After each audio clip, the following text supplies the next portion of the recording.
Hello,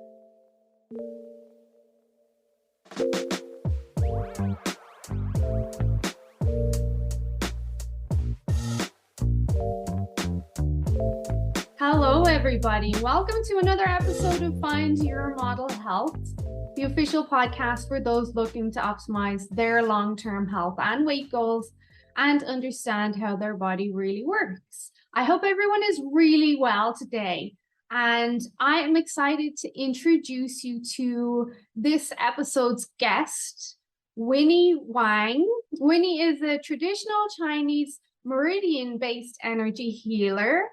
She's an international speaker, best-selling author, professor in acupuncture, soulful, medical, intuitive, and is also known as the Queen of Compassionate Transformation, which I think is quite sweet when I read that. That's a quite sweet title that people would consider you to be the Queen of Compassionate Transformation. So welcome, Winnie. I'm really excited to speak to you, as I mentioned. So can you please just tell us a bit about you and your story before we get into the health stuff? Sure, Shami. Thank you so much for having me. And I really love everybody who's tuning in on this podcast. First of all, I don't know if people have heard of the TV show Yan Can Cook and So Can You. But the idea is I'm a queen of compassionate transformation. And so are you, right? Every single person can be a king or queen of compassionate transformation.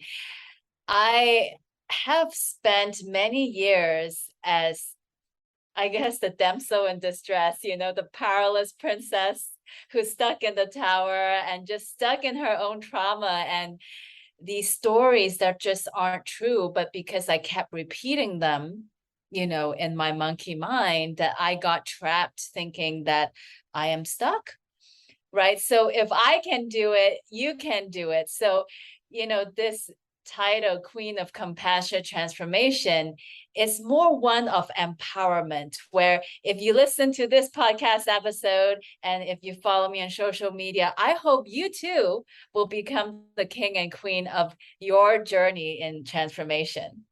And it's so true. So many of us feel trapped and like the victim and like Rapunzel, and we don't know what to do. So then a lot of people, they'll just stay there. They'll stay in the tower and they will just be trapped for a very long time, sometimes forever. Yeah. And, I think all of us know the body keeps the score. So some of us have jaw pain, neck pain, shoulder pain, lower back pain, chest pain, hip pain, ankle pain, knee pain. It's just like pain, pain, pain everywhere. And, a lot of my clients, they have chronic UTIs, like they might have fibroid cysts, breast cancer, infertility.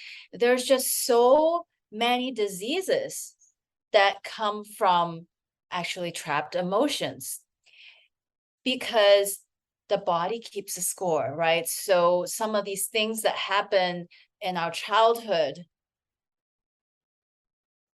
or, when we have physical, emotional, or sexual abuse in our life, they just stay there.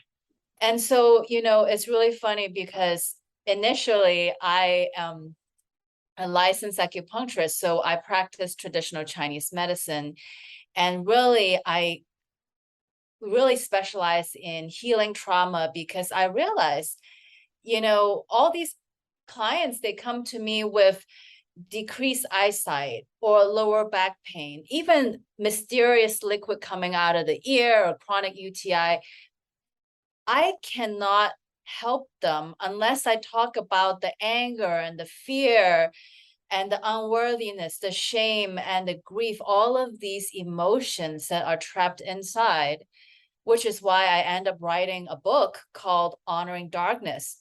Embrace shadow work to nourish and grow your power. Because if you don't do the shadow work, I mean, this is my favorite analogy, right? If somebody comes to me and said, Winnie, can you help me lose weight? And I say, okay, if you're going to go eat 21 cheeseburger, I don't care if you come pay me once a week. I'm no healer in the world is going to overcome you eating 21 cheeseburger and help you lose weight. Okay. So it's the same thing. You know, people come to me with eyesight problems, lower back pain, kidney, UTIs, whatever. If you don't let go of some of the anger and the fear and the grief and the shame and unworthiness, it doesn't matter how good I am as an acupuncturist. I'm not going to be able to overcome all these chemicals, all these stress hormones that you keep pumping into your system. Like, I can't do that if you can't give up the cheeseburgers. Well, once a week is okay. Just don't eat 21 cheeseburgers. Who can afford 21 cheeseburgers nowadays? But don't you, this comes back to what I speak to my clients about. Even before people pay me, I speak to them about emotional readiness. Like, you could hire the best teacher in the world, but if you are not emotionally ready, nothing's going to work. So it doesn't matter if you hire me or you hire a celebrity trainer, it is not going to work. You have to be ready. But Winnie, don't you feel that the majority of us have some sort of trauma, even if we think, well, I was never like sexually abused, or I was never this, that, and the other. Trauma can be perceived differently from person to person, but when you look at society now, I'd say you'd be hard pressed to find someone that hasn't got some sort of trauma that's driving anger or fear or anxiety or a sense of lack of self-worth or something like that. Thank you for that question. Okay, I just want to take a deep breath with everybody. Inhale and exhale. Every single one of us has trauma. If you've ever driven on the highway and if you've ever gotten angry because somebody cut you off, right? If you've ever experienced anger or fear or something else come up, and it lasts longer than 90 seconds. Okay, two part. One is you have the anger or the fear, and B is that it lasts longer than 90 seconds. Then you have trauma. Okay, why? Okay, so fear is a healthy thing, right? If I go hiking, I better have some fear because I don't want to fall off the cliff, right? If I am switching lanes on the highway, I want a little bit of fear because a little bit of fear makes me careful. However, if my fear lasts longer than 90 seconds, it actually means that my nervous system is not in a regulated state, right? Okay, so for example, if I'm hiking and I notice, I have a fear of heights. So if I am connected to my original nature, if I am calm and regulated, I'll just be able to give thanks to the fear as it comes up. Oh, okay, I'm having some fear. And then I can just and let it go and trust that I can trust myself to be careful and not fall off the cliff. So if you feel the fear for longer than 90 seconds, it means that some part of your body is activated. So for example, we all know the Titanic, the movie, and there's this iceberg. Most of us are only conscious 2 to 5%. That's the tip of the iceberg above the water. And most of us is unconscious about 95 to 98%, right? And when is the subconscious formed? It's formed between age 0 and 7. So in other words, most of us are running around on autopilot, right? So we automatically get triggered. Why? Why do we have to get angry when there's traffic? Why? right? Why do we have to get stressed about meeting deadlines? Why? In some sense, it's all empty. When we were born babies, I promise you, babies weren't really born with a lot of anger. Babies just open their eyes and mostly they want to flirt with everybody. Actually, science has shown that we don't know the difference between men and women until 2 years old, and we don't really know ethnicity like Black, white, Asian until we're 5 years old, right? So all of these distinction, oh, I expect a man to be this way, a woman to be this way, or I expect a Black person, a white person, an Asian person to be this way, is taught. It's taught by our parents. It's taught by society. And you know what? That is trauma. That is trauma because as babies, we are born to our original nature, which is love and kindness. But when our parents and society separated us from loving kindness, right? They taught us how to be angry and fear and all of these things. So every single one of us have trauma. So that old saying, as you were speaking, that rang true to me of society makes you hard. It makes you hard, and life makes you hard in general. And I'm sure our parents didn't mean anything vindictive by it. They were just doing what they were taught. But we were born just full of love, like no judgment, just as innocent and as pure as possible. And then wear and tear, like everything. So from research I've done on you and what you've said there, I came across something interesting, and that was regards to trauma and how it affects the kidneys. And you do a lot of talk on the kidneys. Can you elaborate a bit on that? Absolutely. So I'm just going to say two things that's sort of like the 101 of Chinese medicine. Concept number one is where there's a blockage, there is pain. And where there's flow, there is no pain. So basically, all of us are walking around with a report card, okay? If you have lower back pain or knee pain, okay, pay attention. That's a report card. And it's not like a punishment that we have lower back pain. It's not a punishment that we have knee pain. It's like there is a message for us to look into the lower back pain or the knee pain. And the second concept in Chinese medicine is the 5 elements. So the 5 elements are wood, fire, earth, metal, and water, and they correspond to the 5 organs.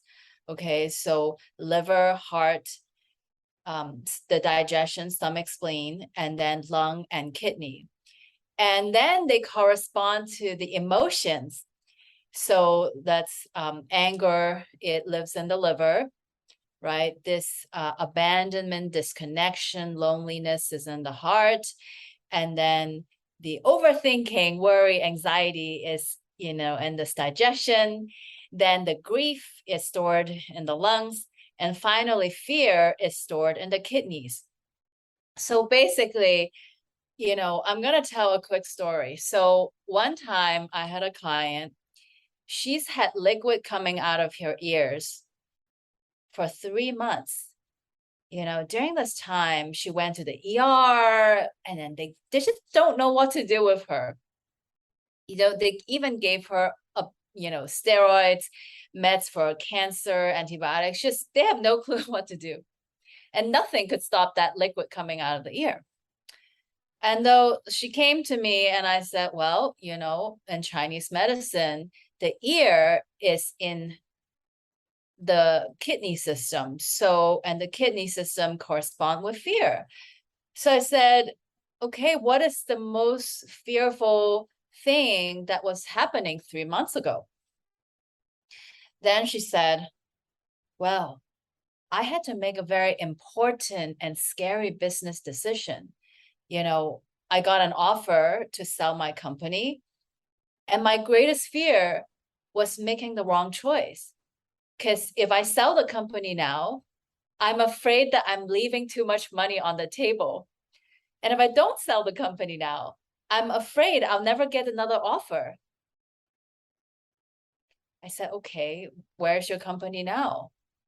And she said, oh, I sold it a month ago.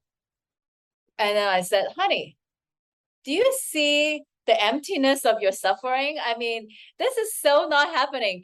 Your body hasn't received the signal that it's okay to let go. You're in full fear response. And through a combination of coaching, right? We got to talk about her fear, and acupuncture, which is I help move the energy that's the blockages stuck in the kidney channel, and also a lot of blessing, because I'm a spiritual channel that can connect to the heaven realm. In one session, liquid stopped coming out of her ear, right? So what is the value of having the liquid come out of your ear? Like, no Western medicine was helping that, and then it's almost like, well, the longer she has liquid coming out of here, the more fear she has, right? So it turns into the more liquid, the more fear, the more liquid, the more fear. And the only way to exit the loop is to realize the emptiness of your fear. Like, this is almost pointless. You've already sold a business, kind of thing. Like, yeah. That's what I mean, is that if your fear lasts more than 90 seconds.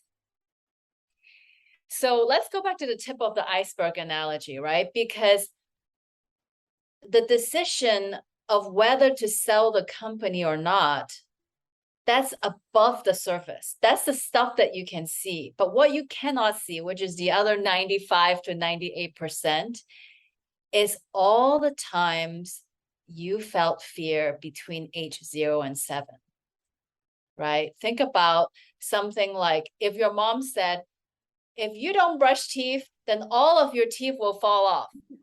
Okay, fear. If you don't put shoes on right now, then we're not going to go to the playground. Fear. If you don't go to sleep right now, etc., etc., etc. So I want to tell you, most of us have received fear, guilt, and shame as unconscious parenting growing up. So I guarantee you that you have some trauma, and all of us, including myself, get to look at it. So every time we get triggered, right? Trigger meaning, okay, I have the experience of fear and it's lasting more than 90 seconds. It's actually an opportunity to awaken, an opportunity to go deeper into the iceberg and go back. Okay, like, what is really going on here? Why am I really stuck in my fear? And so unless you look at the mountain, that's the 95% below the surface, your life, every time something makes you have an experience of fear, you're going to go into hearing problems, kidney problems, lower back pain, knee pain, all of these other things. So yeah, that's why I'm so passionate about my book and my course. It's really beyond priceless. What is health worth to you? So what I'm understanding is that fear in itself, no matter what it stems from, finances, past experiences, relationship issues, even fear of failure, of success, that can manifest in the kidneys. And you can start then to see that present in different symptoms then, but it has a direct connection, according to traditional Chinese medicine. Fear and anything in that kind of realm or area is going to manifest in the kidneys. Exactly. And so especially if you have lower back pain or knee pain, very likely you have some fear. Yeah. And is it true, from what I did on your research as well, is that a lot of our life force, and I found this surprising, comes from our kidneys? Because when people think of life force, I think they'll think of the heart, maybe it's energizing, or the muscle system. But from what you have kind of spoke about in your research, is that the kidneys are our source of vitality and energy, and even that I heard you mention before, they are the yin and the yang. Can you speak a bit more on that? I love this question. So I would like to help everybody clarify. Of course, the heart is important, and of course, the kidney is important. Everything is important. You are important. I am important. Every person listening to this podcast is important. And actually, what does the Bible say? The Bible say we're all one body, right? We all work together. So the heart is the fire, the love, right? So the heart warms, right? So when I say, I love you, that comes from my heart, the warmth of my heart. Meanwhile, the kidney is the water element. Okay. So what does the water do? The water nourishes, right? Without water, none of the plants will grow. But also, without light, the plant also will not grow. We need the light and the water. So the heart is like the love that warms, and then the water is that which nourishes and supports. So one of the meditations I love doing with my clients is asking them to put one hand on the heart and then putting one hand in the lower abdomen, or you can put it, in the kidneys area, which is behind your back. And just pretend that the heart and the kidney are two best friends. And they love sending text messages to each other. So the heart says, I love you.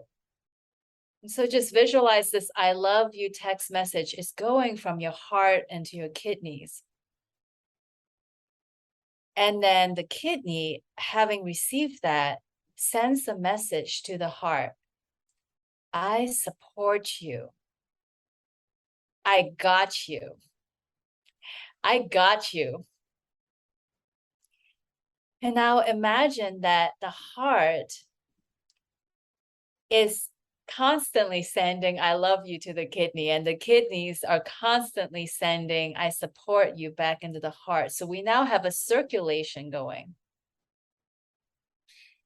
And so that is how we have harmony between the fire and the water, so the heart is the love and the kidney is the support, right? That's why I said if you have lower back pain or you have knee pain, it's probably related to fear, because that's down there, right? So what is the opposite of fear? The opposite of fear is trust. It's foundation, it's strength, discipline, right? So that's why it's like there are all these exercises that you can do to strengthen and boost your foundation, your kidney. So instead of thinking, oh, I have fear in my kidneys, what if we delete those conversations of fear and just put in trust, strength, support, foundation, right? Just keep repeating those words and feeding them into our kidneys. That's kind of why those words like I got this or you got this can be so powerful, because it instills trust in yourself. There's a big confidence aspect. But why you said in another interview, I have a client right now who is struggling a lot with sleep issues. Her sleep was doing great, but then she had some events, a very busy summer. She's a multiple business owner. So she's like your powerhouse entrepreneur. Like, she is more busy than I am. I don't know how she does it. but her sleep has just gone so bad lately. And as much as I started saying to her, you need to slow down. Like, is there anywhere you can take a step back? Like, your businesses are doing great, but you're pushing yourself too hard. But then in one of your interviews, you mentioned kidney imbalances and insomnia and fear. And then I started having a conversation with her going, you know what, I think you might have some underlying fear. And I think it's more around your businesses and being a failure there, which is impossible because your businesses are already successful. So even if you did fail, you're not failing, it would be by choice. But can you just speak a bit on that? Like, you see insomnia, fear, kidneys? Yeah, so I want to take a step back and say that there are probably 10 possible causes, or underlying causes to insomnia in the traditional Chinese medicine system. So sometimes we have excess. So for example, somebody who has a lot of anger, they have trouble falling asleep. We could also have a deficiency condition. For example, somebody doesn't have enough qi to fall asleep. Yes, some people can have not enough. It's kind of like constipation. Somebody who's always angry and holding on to all of the grudges can have really hard time pushing out, their elimination system. But somebody who's really weak and tired all the time can also have difficulty eliminating. So understanding, if you really want to get to the bottom of your constipation or insomnia or UTIs, do go to Yelp and find a licensed acupuncturist. They will look at your tongue and take your pulse and be able to properly diagnose what is the underlying condition. That being said, if this were my client, I would ask them one question.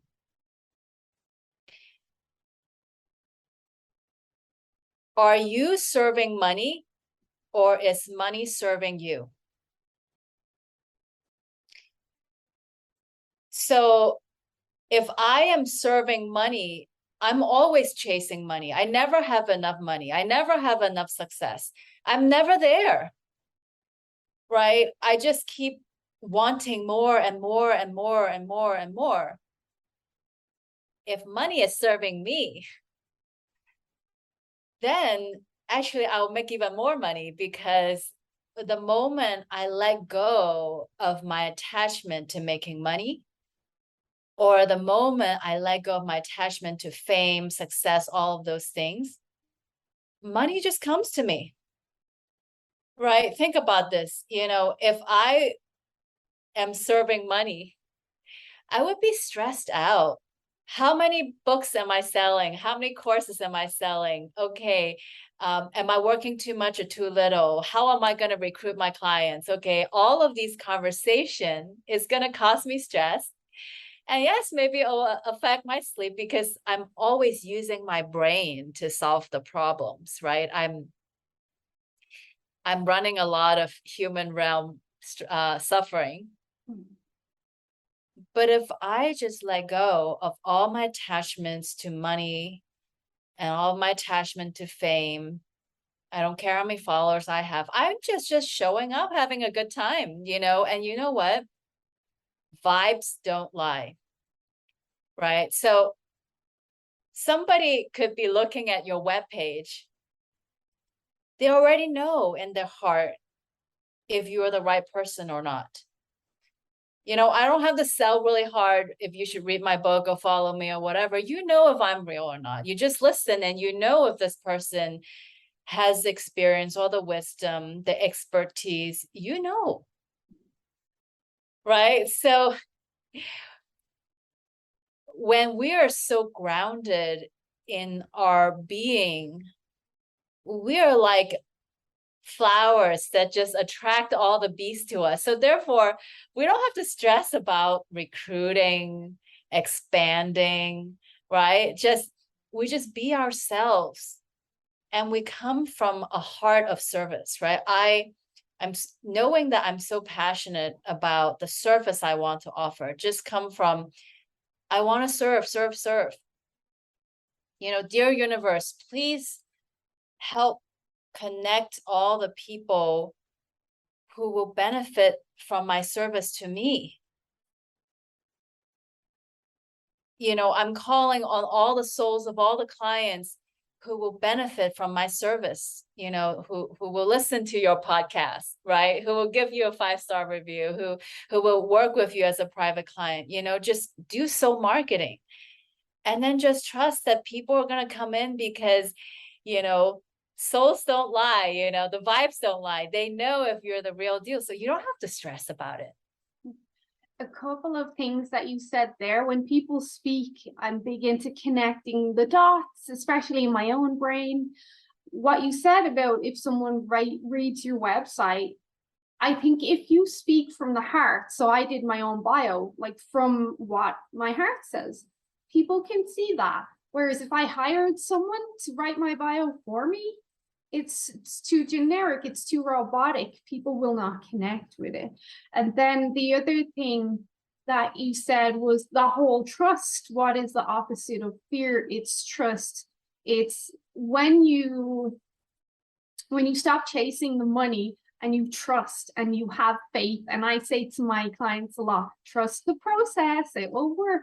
When you put that trust out there, and it's kind of like saying, that's okay, God's got my back, or the universe has got me, I will be fine, it will work out. There's a lot of trust there, but that's the opposite to fear, and trust can be a big thing. So I think this specific client, I feel like she's not serving the money, she's serving being successful rather than being successful serving her, which comes back to the fear. Then was she made feel inadequate at some stage in her life, or someone called her a failure or something?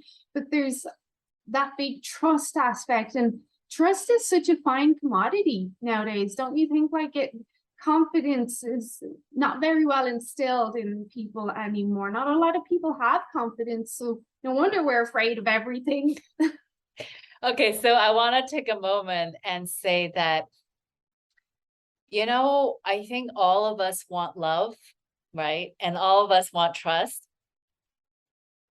But even though we want love and we want trust, we also get to let go of the attachment of having love, the attachment of having trust, because we're not going to find trust by seeking it, right? That's the irony. And how I coach myself to surrender to it, right? And this is my conversation. Okay, Winnie, if you trust the process, it's perfect. That means you can relax and receive. If you don't trust the process, it's also perfect. Because if I don't trust, I will struggle. And then from the struggle, I will grow and I will innovate. Think about it for a second, right? All the innovators in the world, people who created refrigerators, air conditioners, iPhones, either they follow their teachers or what is already existing in society and just receive and accept, or they say, oh no, that's not good enough. I can do better. I'm going to invent the air conditioner. I'm going to invent the refrigerator. I'm going to invent the iPhone, right? So some of us are going to trust, and some of us are not going to trust. And some of us trust sometimes, and some of us don't trust sometimes. So what I want to help everybody see is the perfection. Okay, if you have a lot of trust right now, perfect. You don't have to struggle. You can just relax and receive. If you don't have trust, also perfect. It means that you're meant to be, you know, struggling a little bit, and then you're going to invent and create something that hasn't been created before. So isn't it so great when you realize, if I trust is perfect, if I don't trust is perfect, then you can let go. Whether I trust or not is perfect. Everything is perfect. Yeah. everything will happen for a reason. Everything's meant to be. So if you don't mind, I just want to come back to one thing because I'm curious about this. What we mentioned about the kidneys being the yin and yang, and one kidney potentially being yin and one is yang. If someone, because one of my clients recently donated a kidney to her friend, if you remove a kidney, does that then mean that your yin and yang is out of balance? Like, what would that do? Okay, so thank you for that question. You know, a lot of people have surgeries to remove their appendix or gallbladder, or even, having the uterus removed. So this is quite common. So first of all, understand that there is the physical organ and then there's the energetic organ. So just because you have removed the physical aspect of the organ, you can still connect to the energetic part of the organ. That being said, there is some compensation that needs to happen. But I want to say something, which is instead of looking at, oh, I'm never going to have a gallbladder, or I'm never going to have a kidney, and feeling sad and sorry for ourselves that we're always going to be imbalanced because, people are not meant to be that way, is to see that your life's greatest challenge is also your greatest blessing. And I'm going to use myself as an example. So in 2009, I had a spinal injury. So during the birth of my second child, my tailbone curved because of the hormones that were in my body. And so unfortunately, when your spine is curved, all the organs sit in the wrong place and all the bone starts compensating. So every single morning I wake up, I have neck pain, lower back pain, knee pain, all those things, and then sometimes I do jumping jacks and I'll pee on myself because my organs are sitting in the wrong place. And for years, I had anxiety and depression. And sometimes, I would even cry 3 hours episode every day. But it was the greatest blessing because if I hadn't had this tailbone injury, I wouldn't have become an acupuncturist. And if I haven't had all the anxiety and depression, I wouldn't have learned Reiki and become the medical intuitive that I am.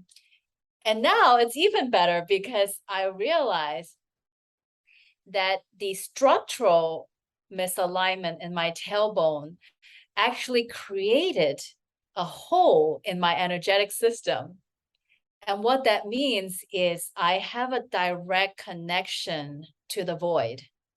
And that's why it's so powerful when I can, just access downloads and transmissions and offer blessings and stuff like that. It's because I have a hole in my body, so to say. So do I wake up with pain every single morning? Yes. After a long day of work, do I have a lot of pain? Yes.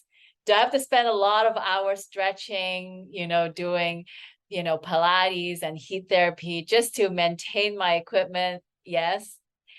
But also from my greatest pain is also my greatest gift that I can serve humanity. And so, people who have had one kidney donated or one gallbladder removed, whatever it is,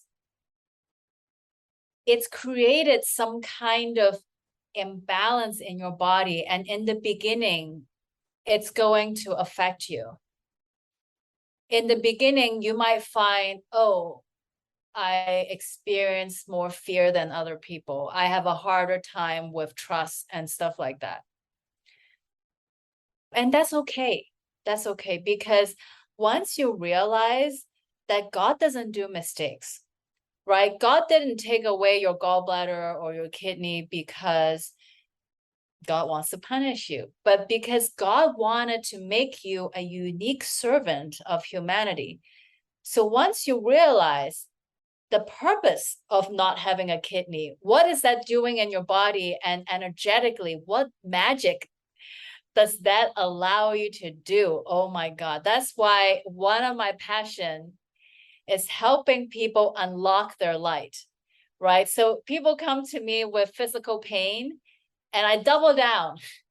I increase their capacity to serve humanity because I'm like, dude, this is perfectly imperfect. Your imperfection is part of the perfection. Once you realize your greatest challenge is also your greatest blessing, and how this is how you make money. You got to lean into it, right? This is how you serve. That is an amazing way to put it. That's almost a crazy way to put it, because you worded it in such a way that's more spiritual and energetic than it is the physical, I've lost a part of my body part. So I really appreciate that response. It really kind of drove home some ideas to me about growing from our struggles, really. What we think is something bad really is potentially a gift in disguise. So one other thing I was wondering if you would discuss, because I do have a lot of male listeners, but the majority of my followers and listeners are female. And I heard you discuss the cycle of 7 in women before, and what happens to women as they go through their life in these like 7 ages or 7 stages. Can you touch a bit on that? Because I had never heard of that before. Okay, so since you have both female and male listeners, the multiplier for women is 7, and the multiplier for men is 8. So just do your own math if you're a man. So what does that mean is that, from 0 to 7, we are in one bracket. And so actually there are many teachings. There's like teaching from the traditional Chinese medicine realm, and then there's teaching from, other types of traditions. So it's really an explanation, 0 to 7, 7 to 14, 14 to 21, 21 to 28. So for example, when you hit 14, these things change in your body, and therefore you might get your period. And then 28 is like your body's best time to make babies. 35 is when your body starts to decline. And by 49, you might hit menopause. And, it's not fair or unfair, but the multiplier for men is 8. So men have 0 to 8, 8 to 16, 16 to 24, etc. Yeah. And we just kind of experience life changes during these 7-year time frames. Like this is kind of changes in maturity or your life cycle per se. So some of my women clients, they tell me, oh my God, Winnie, I hit 42 and all of a sudden I just have more fat in my body. It's like I eat the same thing and I do the same workout, and it just seems to stick to my body. Yeah. And I tell them that's perfect. One of my Western medicine doctors, so part of receiving this traditional Chinese medicine degree, we also learn Western medicine. He said to me, Winnie, when we hit menopause, we want to have 10 to 15% extra body weight.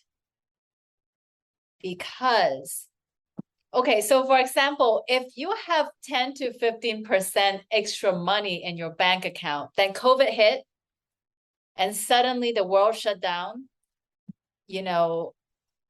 you can still pay rent. You can still buy food. So I don't know why as a society, we think that having a little extra weight is bad. Okay, when we hit menopause, if we have an extra 10, 15 pounds going in, then what the magazine says we should have, okay? And then cancer hits. Okay, when cancer hits, you can't eat. You throw up all the time. What's the difference between two people getting cancer? Okay, one person has a little extra bank account, a little extra fat in their body, and they are more likely to be strong with, the chemotherapy versus a person who already has no fat in the body, no reserve. Okay, so why are we so obsessed with being stick thin? It's like our obsession with being stick thin is like, okay, let's have zero savings in our bank account. No, we want a little bit something in our bank account so that, you never know. I think most of us take it for granted that we can always eat, we can always digest. One time I had jaw pain, so painful, I couldn't eat except a liquid diet. I think like I lost 10, 15 pounds just like that. It was so fast. I couldn't eat anything. I was hungry all the time. I mean, because how many calories can I really eat just on a liquid diet, right? And having had that experience totally changed my relationship with eating because, oh my goodness, my jaw is working. Oh my God, I can actually eat pizza. Something I totally took for granted. And it's not until I lost that ability to chew that I realized what a gift it is that I can eat pizza. And so never again am I looking at the pizza and seeing how many calories is this piece of pizza. I'm just so grateful. My jaw is working. That really gratitude and appreciation of what a lot of people say happens when they fast, say then when they can eat again, that appreciation. I often say, especially on days where I don't want to work out, I'm so lucky that I can work out when other people can't. And that will usually encourage me to work out. And when it hurts, when the pain is there, I'm like, I'm so blessed to have this pain. This pain is mine. So as much as we hate the burn and the lactic acid buildup, it's mine. I own it. I'm grateful for it because there's so many people that can't even walk. They can't do anything. So you have a new book out called Honoring Darkness, which works a lot more on the whole shadow work aspect of health. Can you discuss that, like starting from the beginning? Because not a lot of people know what shadow work is at all. Yeah, so another a client of mine, she found me on Yelp and said, okay, can acupuncture help restore my eyesight? And I said, I can't promise you on anything, but come on in. So in traditional Chinese medicine, anger is stored in the liver and liver opens in the eyes. And through coaching and doing shadow work on her anger and helping her find forgiveness, in one session, 100% recovery on her eyesight. Now, of course, I don't get to claim credit because I always say, I can't make you forgive someone. I can't force forgiveness on you. Only you can choose to forgive. So therefore, I don't get the credit. And also, if your eyes don't heal, it's also not my fault because you're not forgiving. You say you forgive, but you haven't truly forgiven. So I thought that, okay, how many people can I heal one at a time in the office when I can write a book to systematically look at your grief, your anger, your suppression, your fear, unworthiness, conflict, scarcity mindset, entitlement, manipulation, and shame. And so I'm also a nerdy professor with 4 science degrees. So I wanted to give people a Bible, a textbook, complete with exercises at the end of every chapter, where you just buy the book, you do the exercises, and then, you have a really good idea of what your shadows are. Instead of, I don't even know what my shadows are. I just walk around, I get triggered left and right, but I don't know, right? So the book is a journey into the below the iceberg, right? Trying to look below the iceberg because it's so empowering to understand yourself and what are these unconscious conversations that are running autopilot. So from what I'm understanding is shadow work is you basically facing your shadow, facing that darkness, looking into what's causing you turmoil inside, and really delving deep. And people don't like to do that. I don't like to do that. It's challenging, it's uncomfortable, but that's what shadow work is. It's facing these uncomfortable aspects of darkness within you, like your shadow. And I do want to give a little bit of kind of like a health warning, but the best way to do shadow work, two ways. One is private one-on-one with somebody who is trained in shadow work. It could be a trauma-informed talk therapist. And two is in a community. And actually, my personal opinion is better, much more effective in a community, because our ego doesn't want to go there. Our ego doesn't want to admit what a monster we are, with our anger and our fear. So instead of always looking into myself and be like, what's wrong with me?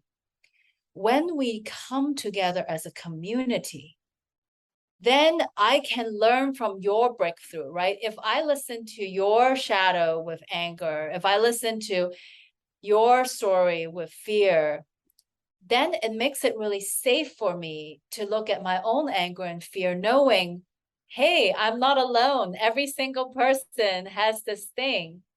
Everybody share the same shame and, same drama queen. And we're all just the same. Like it's actually a very loving and nurturing experience, which is why I created a course as a companion guide with the book, because together, held in community, we can support each other. There's when you're in a group, it coaxes it out of you bit by bit. You might be uncomfortable, but the more other people open up, it kind of coaxes you to open up as well. And I do think we do better in groups. You see, with the lockdowns and everything, being isolated, people did not do well. We need groups. I have my one-to-one stuff, and I also have a group, and there's certain one-to-one clients where I'll say, I actually, as reluctant as they are, I'll say, trust me, I actually think the group scenario is going to be way more beneficial to you. You think, oh, I'll do better by myself, but I can see you actually need the group, and I see how they talk to each other, and sometimes I won't comment. I'll just watch what they're saying, and they support each other, and they're agreeing with each other, and oh my God, yeah, that happens to me, and this is what I do. And I never could put words on it. I would always say, you know what, our group is not like your typical sales group. It's different. We're like a little community, but you just said it there. We're loving and we're nurturing, and there's no drama. There's never any negativity, because we all are slightly insecure because we know, who am I to judge? But at the same time, you've got that loving, nurturing, coaxing aspect. There's so much to be said. Like one-to-one is great in certain circumstances, but having a group is beneficial for most people. Being alone is not good. I don't think so. Also, being in a group is much more economical. Well, there is that aspect. I always say my group is just an extension of my schedule. So I try to keep it capped at a certain number, just to like you help more people, but in a more practical kind of way. But it's amazing when you take a step back and reflect on what the last 3 or so years did to us. It's obvious being isolated did not do us well at all. And it pushed people into dark places, which Yes. is where your book is very fitting, and just kind of like opening up. And at one stage I heard you say, like, you go through the darkness so that it brings you back to the light so you can shine stronger. Did I phrase that right? Exactly. As a society, we don't want to look at animal feces or rotting tomatoes or banana peels. We think that's all stinky. But it is when we decompose the waste that it turns into rich fertilizer with which we grow, right? So if we never decompose, the nutrients doesn't go back to the soil, and how do we grow? You know, Thich Nhat Hanh wrote a book called No Mud, No Lotus. So this whole concept is we are all lotuses. We all came to be different.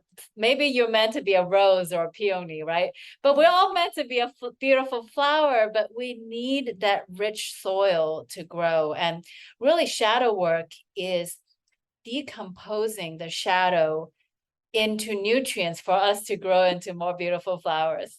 Yeah, the decomposition is the beginning of something new, pretty much. So your book really, and I'm going to get your book, and I was just checking if it was on Amazon Canada, because you know what? I'm a certified iridologist. I find the eyes fascinating. And when I monitor my own, I'm like, oh my God, I'm like good at a lot of stuff in regards to health. I know how to detoxify my body. I keep my circulation on point, but I always see a bit of toxicity around my liver. Like, what is this? Like, I literally would have one alcohol drink a week, and I eat pretty good and I do like everything right. But when you said there that anger is associated with the liver, I have anger issues, and not that I need anger management. I mean, I have anger that I have pushed down and I've not addressed, and sometimes I can feel it festering inside me. I was saying to a client, it feels like a small flame, always lingering, but at any stage it could just blow up, and I can feel it some days more than other. But when you said that, I was like, well, that makes sense why my liver would be having issues, because I'm big enough woman to admit I do have anger issues. Like I do, from past experiences and trauma and relationships and all. So I'm really going to look into the book, because the last thing I want is liver issues as well. So I did check. A lot of my followers and clients are based in Canada, but I do have a lot right down the States to Mexico, over to Ireland and England. So a lot, but it is available on Amazon in Canada from anyone who's looking for it, and then Amazon in the States. And again, that's called Honoring Darkness. And I'm assuming it's in the likes of chapters in Indigo. And I don't think you guys have Indigo. We have Indigo here. And can you? I just want to offer you a healing blessing right now. Is that okay, to heal the liver?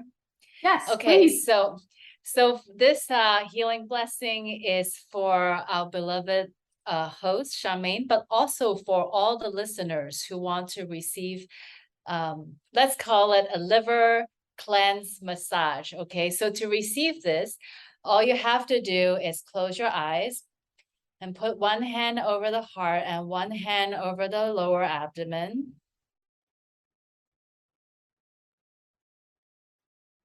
And silently say your name to heaven 3 times.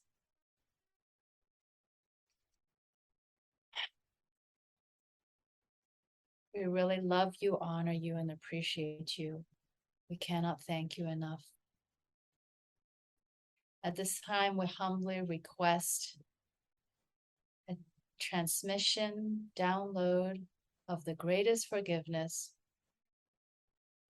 into all of the people who are listening, into their livers, to help them experience the greatest forgiveness in their liver.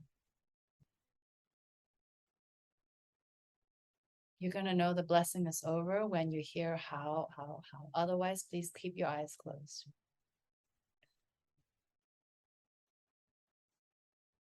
Blessing begins.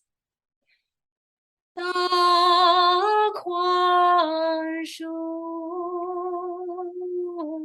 大宽恕，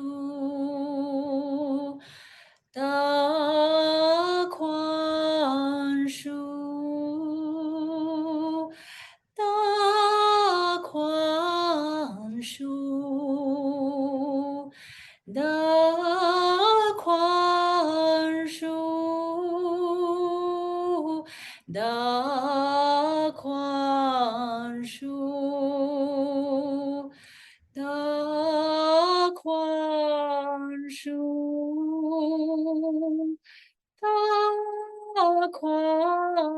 树，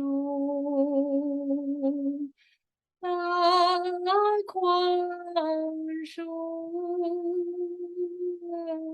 大宽树，大宽树，大宽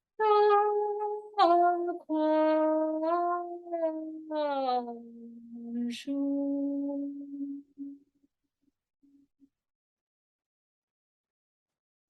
Silent blessing. Allowing this light to come into your liver.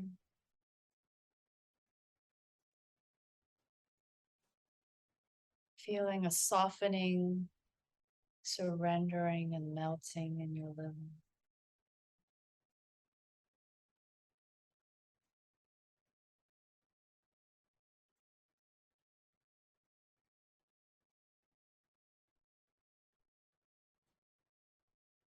How. Thank you. Love you. Gongsun. Thank you for that. You're welcome. I actually got emotional and my eyes welled up, and I don't get emotional live, but I could sense the light, but I got emotional, which reinforced I need to get this book and do this work because something is pent up inside me. So thank you so much for that blessing. I really appreciate it. Before I let you go, and I cannot say thank you enough, and I hope to have you back on soon once I've read the book, and maybe we can discuss what I experienced. Where can my followers and listeners find out more about you and the information you're putting out and everything like that? Sure. So my website is mindfulhealingheart.com. And you can also find me on YouTube, LinkedIn, Instagram, and Facebook as Mindful Healing Heart. And I actually, on my website, there's a link to a community where every single Wednesday I release a free healing blessing. So if you enjoy this blessing, by all means, subscribe. And every week there is a free blessing. So that's every Wednesday? Yes. Thank you. I'm going to sign up for that. I can't thank you enough, Winnie. Like, I got emotional there. My eyes watered. So thank you so much for that. It's been a pleasure. I know my followers and clients will love this. I mean, I delve into the nutrition aspect and the supplements, but I'm always reminding them there's so much more to it. You have to address everything. So thank you for being on with me, and I hope you have a wonderful day and hope to have you back soon. Definitely after I read the book. Okay, I love you guys so much. Thank you, Winnie. Thank Bye. you.